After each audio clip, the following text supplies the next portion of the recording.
You are welcome to the channel Love Letter 67 जो मिलाए आपको अपनों से। Hello ji, welcome to my YouTube channel love letter 67 जो मिलाए आपको अपनों से, जहां हर शुक्रवार लव लेटर्स पढ़े जाते हैं कहानियों के माध्यम से, क्योंकि ये है दिलचस्प कहानियों का अड्डा। And this is me your host and दोस्त आरजे शैल। कहानी का नाम है अपनों का साथ और आज इस कहानी का 5th एपिसोड है। कहानी हरिलाल इंडस्ट्रीज के मालिक हरिलाल साहब के बेटे सुरेंद्र और उनके जानी दुश्मन किशोर अवस्थी यानी ललिता के पिता पर आधारित है। फिलहाल सुरेंद्र ललिता की तरफ झुकने लगा है, लेकिन क्या होगा इस कहानी के आज के एपिसोड में, आइए सुनते हैं।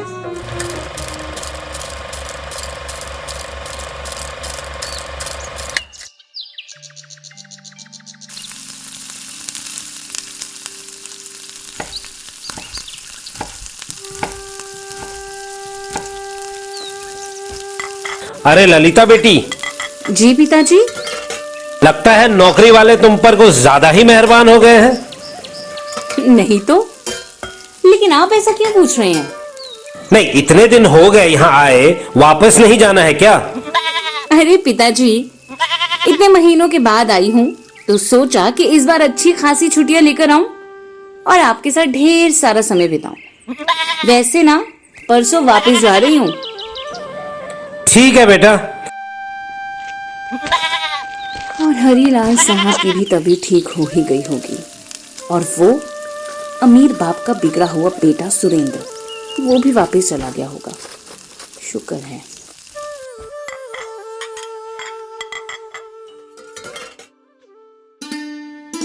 और इस तरह से ललिता के ये 2 दिन भी गुजर जाते हैं और वहीं छुट्टियां भी खत्म हो जाती हैं। तो अब ललिता वापस शहर अपनी नौकरी के लिए रवाना होती है। अच्छा पिताजी, चलती हूँ, अपना ख्याल रखना और हाँ, दवा समय पर लेते रहना। ठीक है बेटा। और हाँ, तेरी शादी का भी तो सोचना है। तुमने तो सोचना नहीं, मुझे ही सोचना पड़ेगा ना। ओहो पिताजी, आप फिर से शुरू हो गए। फिलहाल मुझे जाने दीजिए, बाद में बात करेंगे। ठीक है ठीक है, जीती रहो, जाओ। अच्छा काकी, चलती हूँ, अपना ख्याल रखना। हाँ बेटी, तुम भी अपना ख्याल रखना। तुम्हारे साथ वक्त कैसे गुजर गया पता ही नहीं चला। खुश रहो। अच्छा सुनो बेटा, अब तुम्हें अपनी शादी के बारे में सोचना चाहिए। उम्र हो गई है तुम्हारी शादी की। ओ काकी, तुम भी पिताजी की तरह शादी की बातें करने लगी। बेटा, 5 साल की थी तुम जब तुम्हारी माँ गुजर गई थी। तब से तुम मेरी ही गोद में पली बड़ी हो और तुम मेरे दिल के बहुत करीब हो। इन आंखों ने तुम्हें छोटे से बड़ा होते देखा है और वैसे भी मेरी तो कोई संतान है नहीं, इसलिए इन आंखों ने तुम्हारी शादी का ख्वाब भी संजो रखा है। और मेरे लिए तो तुम ही मेरी लाडली बेटी हो, तो चिंता तो रहेगी ना शादी की। और बेचारे तुम्हारे पिता, वो भी चिंता करते हैं तुम्हारी। ये बात और है कि वो चिंता में तुम्हारे से कुछ कह नहीं पाते हैं। मैं समझ सकती हूँ काकी, और मैं जरूर सोचूंगी इस बारे में, लेकिन फिलहाल मैं चलती हूँ।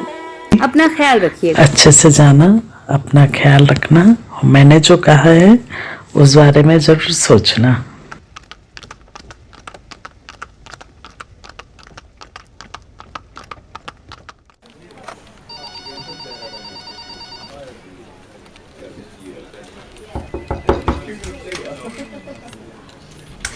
ये अभी भी यही है। खैर, मैं कम इन सर? यस कम इन। ओह ललिता, काफी दिनों बाद दिखी हो तुम। सब ठीक तो है? अच्छा होगा कि काम की बात कर ली जाए। ये पुरानी कुछ फाइल्स हैं, ये भी देख लीजिएगा। हाँ वो तो ठीक है, लेकिन तुमने मेरे सवाल का जवाब नहीं दिया। वो क्या है ना कि अनजान लोगों से ज्यादा बातें करना मुझे पसंद नहीं है सर। और कुछ और काम हो तो बता देना। चलती हूँ।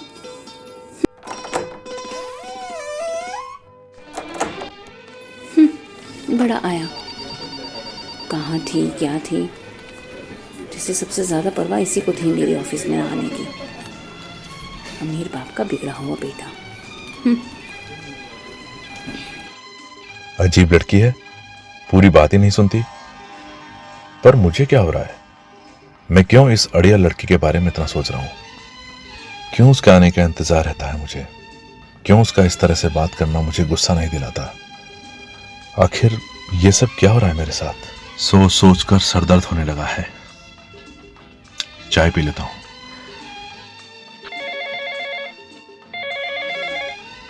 हसन साहब, कैंटीन वाले को कह के एक कप चाय भिजवा दीजिए मेरे केबिन में। और दफ्तर में ललिता के बारे में सोचते सोचते और दफ्तर का काम करते करते आज सुरेंद्र घर के लिए लेट हो गया और घर लेट पहुंचता है।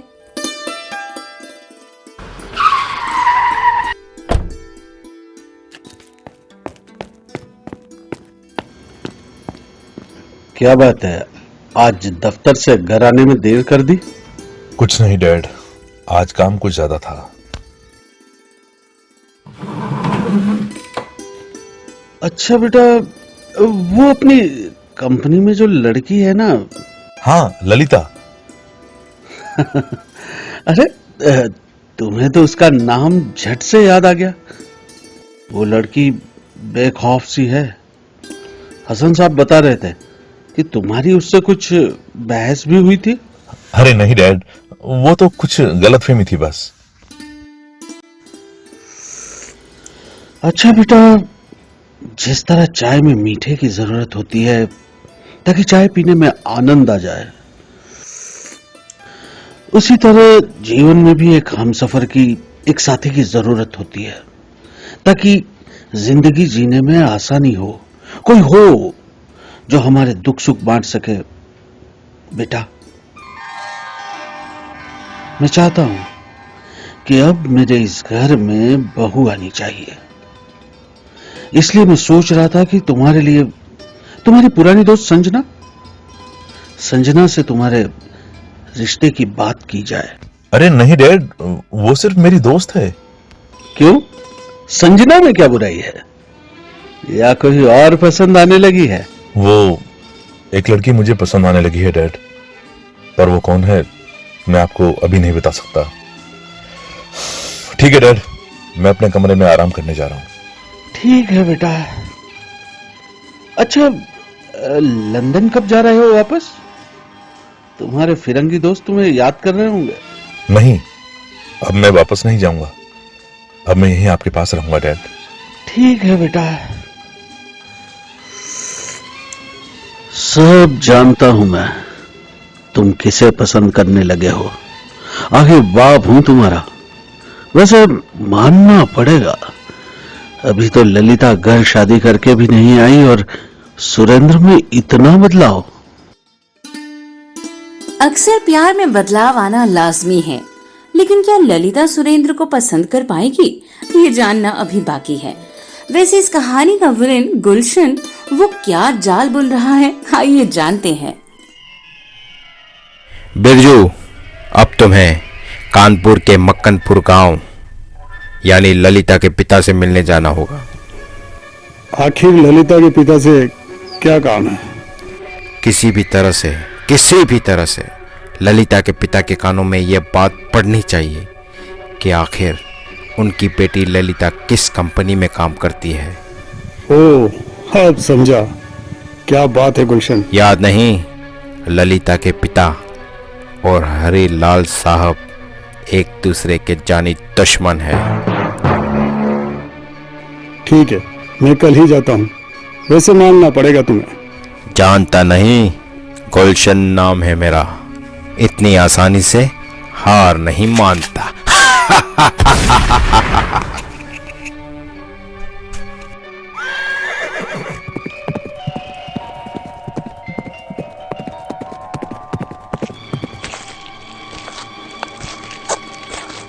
राम राम काका।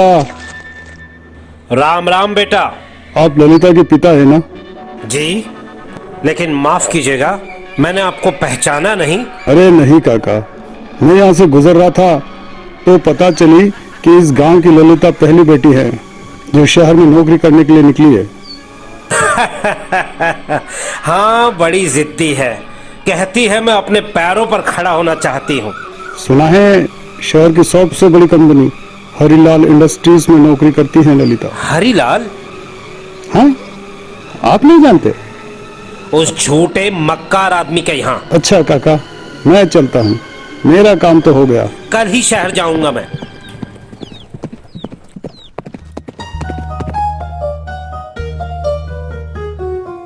चलो जी, किशोर अवस्थी को तो मालूम हो गया कि ललिता कहाँ नौकरी करती है, लेकिन जब हरिलाल साहब को इस बात का पता चलेगा तब क्या होगा? और सुरेंद्र जो ललिता से प्रेम करने लगा है उसका क्या होगा? आखिर क्या मोड़ लेगी ये कहानी, जानेंगे अगले एपिसोड में। तो ऐसे एक बात तो माननी पड़ेगी, गुलशन का दिमाग काफी तेज चलता है।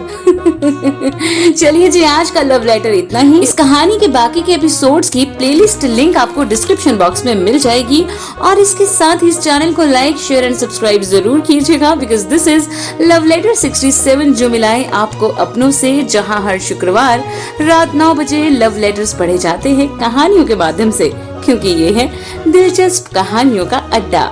अब हमें इजाजत दीजिए, मिलती हूँ अगले लव लेटर यानी एक नए एपिसोड के साथ। तब तक के लिए ख्याल रखिएगा। सायोनारा।